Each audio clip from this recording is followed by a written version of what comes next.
মহিষাবান ৯ নং ওয়ার্ড মেম্বারের বিরুদ্ধে মহিলা ভাইস চেয়ারম্যানকে মারধরের অভিযোগ, থানায় অভিযোগ দায়ের। বগুড়ার গাবতলী উপজেলায় চাঞ্চল্যকর এক ঘটনা ঘটেছে। উপজেলার মহিষাবান ইউনিয়নের ৯ নং ওয়ার্ড মেম্বারের বিরুদ্ধে ইউনিয়ন পরিষদের মহিলা ভাইস চেয়ারম্যানকে মারধর করার অভিযোগ উঠেছে। এ ঘটনায় ভুক্তভোগী ভাইস চেয়ারম্যান থানায় লিখিত অভিযোগ দায়ের করেছেন।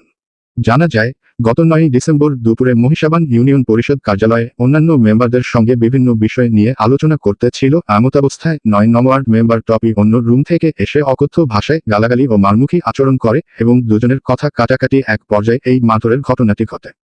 অভিযোগকারী মহিলা ভাইস চেয়ারম্যানের দাবি, টপি মেম্বার এলাকার একটি উন্নয়ন প্রকল্প নিয়ে কথা কাটাকাটির জের ধরে তাকে উদ্দেশ্য করে অশ্লীল ভাষায় গালিগালাজ শুরু করেন এবং এক পর্যায়ে শারীরিকভাবে লাঞ্ছিত ও মারধর করেন।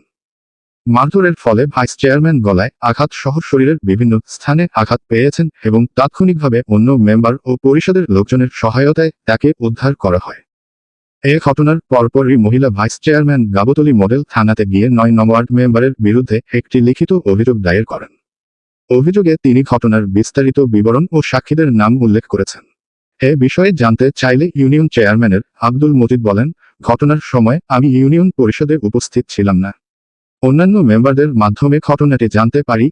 একজন প্রতিনিধি হয়েও একজন মহিলা সহকর্মীর ওপর এভাবে হামলা করা অত্যন্ত নিন্দনীয়। গাবতলী থানার ভারপ্রাপ্ত কর্মকর্তা বলেন, আমরা অভিযোগের ভিত্তিতে তদন্ত শুরু করেছি।